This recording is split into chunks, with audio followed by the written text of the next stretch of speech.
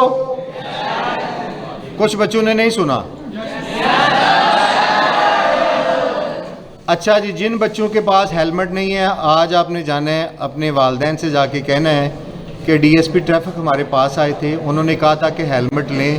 ہم نے ہیلمٹ کتنے کا آتا ہے؟ 1300 کا.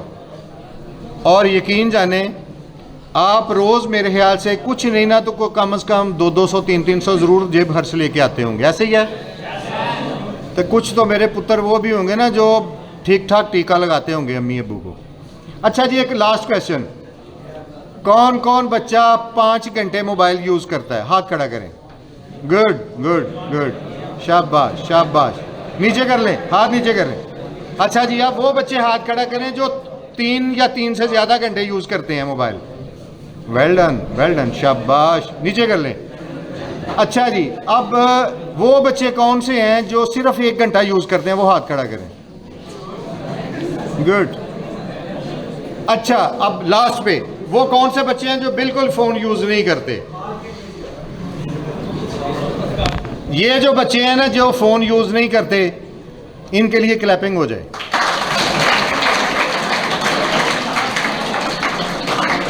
اگر کسی بچے نے فون یوز کرنا ہو, وہ چاہتا ہے کہ وہ 1-2 گھنٹے فون یوز کرے, سب سے بہتر طریقہ ہے آپ اپنی امی کے پاس یا اپنے ابو کے پاس یا بڑے بھائی کے پاس بیٹھ کے فون یوز کریں. آپ کبھی بھی فون کو مس یوز نہیں کریں گے.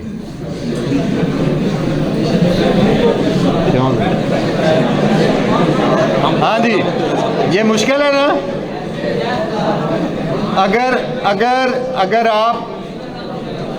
اگر آپ اپنا فون زیادہ استعمال کریں گے,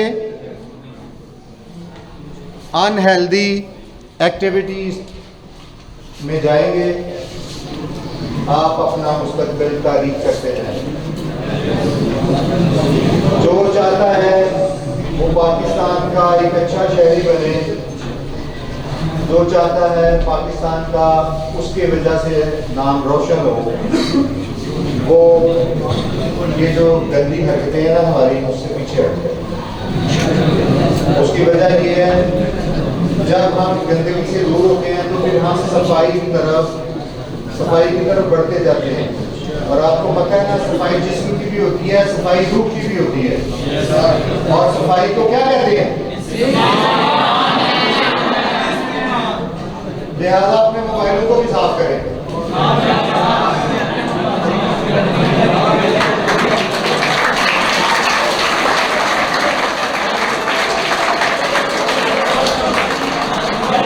اچھا جی, میں اپنے انہی الفاظ کے ساتھ آپ کا بہت شکریہ ادا کرتا ہوں, آپ کے پرنسپل صاحب کا, آپ کے ٹیچرز کا.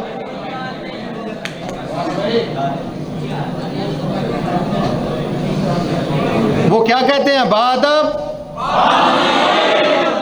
اور بے ادب. یہ جو باتیں کرتے ہیں نا بیچ بیچ میں, یہ کون ہے؟ فیصلہ آپ نے کر دیا, لہذا باادب بنے بیٹا, با مراد ٹھہریں گے.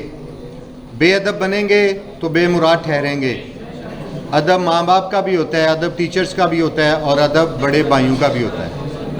جس نے ادب کر لیا اس نے خدا کو پا لیا, جس نے بے ادبی کی وہ دین بھی گیا دنیا بھی گئی. لہذا گجرات کی سرزمین غازیوں اور شہیدوں کی سرزمین ہے. نشان حیدر بھی یہاں پہ ملا ہوا ہے. جنرل رحیل شریف یہیں کے رہنے والے تھے نا, وہ گجرات کے تھے نا. آج کل جو فضائیہ کے سربراہ ہیں وہ کہاں کے ہیں؟ سندھ کے, گجرات کے ہیں. اگر گاؤں سندھ سے ایک بچہ اٹھ کے پاک فضائیہ کا سربراہ بن سکتا ہے تو گجرات شہر سے کیوں نہیں بن سکتا؟ اس کے لیے کیا کرنا ہے؟ پڑھنا ہے. اچھا جی, ایک نعرہ لگاتا ہوں, پاکستان زندہ باد. اس کے بعد سر آپ سے بات کریں گے. پاکستان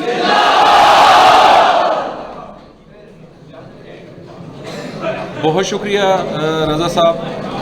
بس بھائی خاموشی, ابھی آپ نے خود ہی جواب دیا, اور میں یہ چاہوں گا کہ جو آپ کے اساتذہ اور آپ کے والدین اور میں بشمول آپ کی جو تربیت کر رہے ہیں وہ دیکھنی بھی چاہیے. میں رضا صاحب آپ کا بہت مشکور ہوں, اور میں نے رضا صاحب کی جو باتیں سنی مجھے لگ رہا تھا کہ یہ کوئی وردی والا آفیسر نہیں بات کر رہا, ایک بہت اچھا انسان, ایک درد دل رکھنے والا شفیق باپ, اور ایک قانون پسند شہری آپ لوگوں سے مخاطب ہے. اتنے پولائٹ لہجے میں, اتنے فرینڈلی لہجے میں جو انہوں نے آپ سے بات کی, میں چاہوں گا کہ جب آپ کو کوئی پیار سے چیز سمجھاتا ہے نا, بات سمجھاتا ہے, تو اس پیار سے عمل کرنے میں زیادہ آپ کی عزت بھی ہے اور آپ کی کامیابی بھی ہے. لیکن میں ڈی ایس پی صاحب سے یہ ضرور ریکویسٹ کروں گا, کیونکہ مجھے اپنے یہ بچے جو ہیں, میں آپ لوگوں سے مخاطب رہتا ہوں ہر دفعہ, مجھے یہ اپنے بچے قانون پسند شہری اور ایک باعزت شہری چاہیے. ڈی ایس پی صاحب آپ کا یہ رویہ جو ہے, روڈ پہ اگر میرا بچہ کوئی وائلیشن کرتا ہے, آپ کا وہاں پہ ایک قانون کا جو ہے محافظ ہونے کا آپ کا رویہ ہونا چاہیے, آپ کا ایک وردی والے کا رویہ ہونا چاہیے کہ اگر یہ وائلیشن کرتے ہیں تو آپ ضرور ان کو فائن کریں, جو بھی ان کے خلاف سزا بنتی ہے قانون کے مطابق وہ ان کو ضرور دیں, کیونکہ جب اس کی آپ فالو کرو گے تو تبھی آپ شہری بن سکو گے. کیونکہ سزا کا کانسیپٹ میرے دین اسلام نے دیا, میرے محمد عربی صلی اللہ علیہ وسلم نے دیا. تو اگر ہم قانون پسند شہری نہیں ہیں اور قانون پر عمل درآمد کرنے والے شہری نہیں ہیں تو ہم امتی بھی نہیں ہو سکتے. تو لہٰذا میں یہ امید کروں گا کہ ہمارے بچے جو ہیں, یہ جو میں سیشنز آپ کے کروا رہا ہوں, میں آپ کو ایک بہترین شہری دیکھنا چاہتا ہوں. اور آخری بات, اس کے بعد میں دوبارہ سر کو دعوت دوں گا. سر نے ابھی ون ویلنگ اور کی بات کی, تو میں نے آپ کو یاد ہوگا کہ لاسٹ ٹائم بھی آپ کو ایک پکچر دکھائی تھی کہ سوچو کہ صبح جب آپ گھر سے نکلے, آپ کی ماں نے آپ کو ناشتہ دیا, آپ کو کپڑے پہنائے اور آپ کے لیے دعاؤں سے آپ کو رخصت کیا کہ جاؤ میرا بیٹا پڑھ کے آ. لیکن آپ کی ماں کو نہیں پتا آپ روڈ پہ کیا کر رہے ہو, اور خدا نہ خواستہ آپ کا خاموشی, آپ کا کوئی حادثہ ہوتا ہے. تو میں نے آپ کو کہا تھا کہ یہ فیل کرو کہ جو اگر تو آپ کی موت واقع ہو جاتی ہے نا, تو وہ تو بات ختم ہو جاتی ہے, اللہ صبر دے دیتا ہے, والدین کو صبر دے دیتا ہے. لاس تو بہت بڑا ہوتا ہے لیکن صبر دے دیتا ہے. لیکن امیجن کرو آپ جیسا 17-18 سال کا بچہ جب اس حادثے کا شکار ہوتا ہے اور وہ اپاہج ہو کر بیڈ پر لیٹ جاتا ہے, تو اس بوڑھی ماں کو اور اس بوڑھے باپ کو جب آپ کو بیڈ پہ صاف کرنا پڑتا ہے, اور وہ آپ کی موت کے بعد تو ان کو صبر آ جاتا ہے, لیکن وہ جیتے جی مر جاتے ہیں جب بیٹا ایک زندہ لاش بن کے بیڈ پہ پڑا ہوتا ہے. اور اس کی صرف کیا وجہ ہے, آپ کی وہ کوتاہی اور اس کی آپ کی نااہلی اور وہ قانون پر عمل درآمد نہ کرنا. تو بیٹا صرف اگر زندگی بھر یہ فیل کر لے, میں آپ سے اکثر ذکر کرتا ہوں وہ 300 مووی کا, تو وہ باپ کیا کہتا ہے کہ تم دھمکی دو گے کہ میں خودکشی کر لوں گا, تو وہ کہتا ہے نہیں ابا میں اب خودکشی نہیں کروں گا, کیونکہ میرے دوست نے مجھے آپ کی اور ماں کی تصویر پرس میں رکھوا دی اور کہا جب تمہارا یہ دل کرے نا خودکشی کرنے کا تو یہ تصویر دیکھ لینا کہ تمہارے ماں باپ جو مسکرا رہے ہیں, جب تمہارا کٹا پٹا جسم دیکھیں گے تو ان کی کیا حالت ہوگی. تو جب آپ گھر سے ماں کو اور باپ کو مل کر نکلیں تو دیکھیں کہ جس چہرے کے ساتھ ان کو چھوڑ کر جا رہے ہیں یہ امانت ہے, واپس بھی آ کے یہی چہرہ دیکھنا ہے. تو آپ کبھی بھی ایسی حرکتوں کی طرف نہیں جائیں گے, ایسے گناہوں کی طرف, ایسی خودکشی کی طرف نہیں جائیں گے. تو میں امید کروں گا کہ میرے بچے یہ ثابت کریں گے, جیسے آپ لوگ ثابت کر رہے ہیں کہ آپ لوگ ایک پاکستان کے بہترین شہری ہیں اور سپیریئر شہری ہیں اپنے اخلاق میں, اپنے کردار میں. میں آپ سب کو مبارکباد دوں گا کہ آپ کو یہ موقع ملا کہ آپ کو یہ چیزیں سیکھنے کے لیے ڈی ایس پی صاحب خود تشریف لائے. میں اب دعوت دوں گا کہ وہ کچھ آپ میں یہ تقسیم کرنا چاہ رہے ہیں. کے نام کی کلیپنگ کرے ذرا.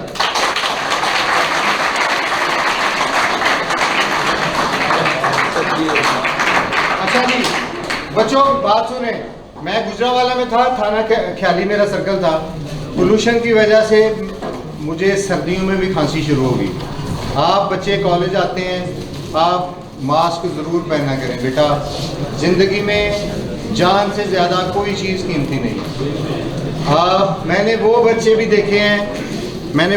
دیکھے ہیں جو وہ پیرالائز ہو جاتے ہیں کسی ایکسیڈنٹ کی وجہ سے, تو ان کی سگی ماؤں کو میں نے کہتے ہوئے سنا ہے کہ یا اللہ میرے بیٹے کو کی جان لے لے, میں جب مر جاؤں گی اس کو سنبھالے گا. لہٰذا بیٹا جو باتیں میں نے کی ہیں اور جو سر نے باتیں کی ہیں, یہ ہم نے 50 اور 52 میری ایج ہو گئی ہے, اور یقین جانے میں اپنے ماں باپ کا بہترین بچہ تھا, کبھی بھی ڈس اوبے نہیں کیا تھا ان کے آرڈر میں. اپنے ٹیچر سے محبت کرنے والا بچہ تھا. آج اللہ تعالیٰ نے مجھے عزت بھی دی ہے, مقام بھی دی ہے اور لوگوں کے کام آتا ہوں. میں اس انسان کو بہترین انسان سمجھتا ہوں جو لوگوں کے کام آتا ہے, لوگوں کے لیے آسانیاں پیدا کرتا ہے, لوگوں کو فیسیلیٹیٹ کرتا ہے. آپ بھی اچھے پاکستانی بنے, ماں باپ کے لیے عزت کا باعث بنے, اپنے اساتذہ کے لیے عزت کا باعث بنے, پاکستان کا نام روشن کریں, لوگ آپ پہ فخر کریں. اگر آپ پڑھیں گے تو آپ پہ سارے لوگ فخر کریں گے, اگر آپ پڑھیں گے نہیں تو یقین جانیں ان پڑھ بندے کے پاس کوئی بیٹھتا نہیں ہے, کوئی اس کو رشتہ نہیں دیتا, کوئی اس کے ساتھ دوستی نہیں کرتا. آپ میں سے کسی کا چور ڈاکو ہے کوئی دوست؟ بیٹا جب کوئی نہیں, ایسے نہیں ہے, ایسے نہیں ہے, وہ نہیں ہے چور, وہ چور نہیں ہے. آپ جو تھپا رہے ہیں نا وہ چور نہیں ہے, وہ آپ کا ایک پیار تو ہو سکتا ہے موٹے, لیکن یہ ہے کہ آپ سب نے پڑھنا ہے, پڑھ کے آپ نے ملک کا کالج کا نام روشن کرنا ہے, لوگوں کو پتہ چلے گجرات کے لوگوں کو کہ یہ سپیریئر کالج کے بچے ہیں. اور سپیریئر تو ویسے سپیریئر ہوتے ہیں, اس لیے آپ نے سپیریئر کالج کے بچے ہونے کا, اسٹوڈنٹ ہونے کا ثبوت دینا ہے. اور اس کے لیے ضروری ہے آپ اپنے ایٹیچیوڈ کو بہتر کریں. آپ کا اللہ حامی و ناصر ہو, اور آپ نے کبھی بھی وائلیشن نہیں کرنی قانون کی, تاکہ جب آپ کو پکڑا جائے پوچھوں گا میں کہ آپ کیا کرتے ہیں, کہاں پڑھتے ہیں, تو جب آپ کہیں گے نا سپیریئر کالج تو پھر مجھے بھی شرم آئے گی اور یقیناً آپ کو بھی شرم آئے گی. ٹھیک ہے جی. پاکستان خدا حافظ.